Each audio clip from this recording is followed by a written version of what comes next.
There are many mistakes, my brothers and sisters, that the people fall into whilst they pray. And these mistakes that they fall into, many of them are acts of sin and disobedience. So whilst you are within an act of worship, you are committing a sin. So from those mistakes that we find our brothers falling into is praying in tight garments, such as wearing tight trousers in the salah, such that the shape of the aura is visible. And this is forbidden generally for a Muslim, meaning even outside of the acts of ibadah, it is haram for a Muslim to wear garments that reveal his or her aura. And how much more severe is it that a person stands before Allah subhanahu wa ta'ala in conversation with Allah, directing his ibadah and his recital to Allah and his dhikr to Allah, yet he is praying before Allah in garments that are forbidden. From the second of those affairs that the Muslims commonly fall into of error is praying in thin garments through which the aura, or that which is to be concealed, is visible, such that the limbs under that garment become noticeable. Praying in such garments, it violates a condition from the conditions of the prayer, and that is satr al-aura.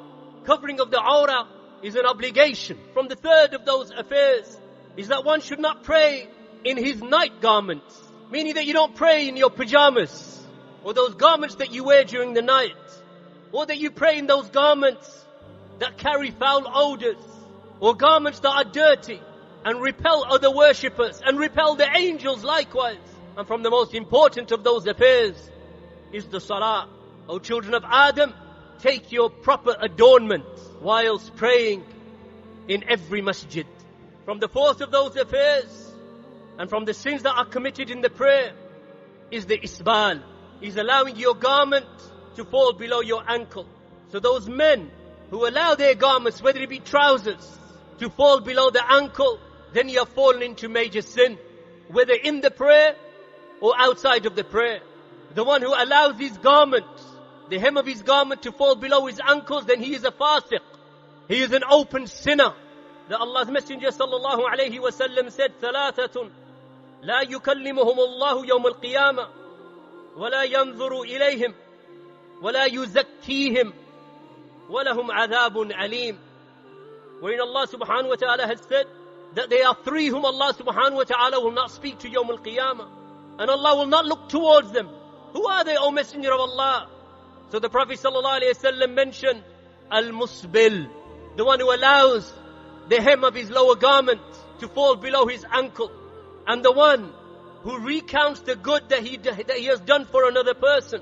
So you did some good for someone, and then you say, remember that day that I did that for you? Remember that day that I did that for you? Remember that occasion I did that for you? Remember when I gave you that?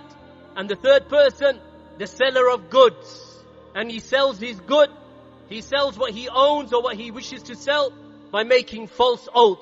Wallahi, this is the best thing that there ever was created on the earth.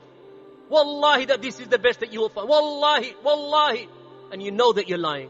That Allah's Messenger sallallahu alayhi wa sallam, that he said, he who arrogantly lets his garment fall below his ankles in his prayer, then Allah will not pardon him, nor will Allah protect him from the fire of hell.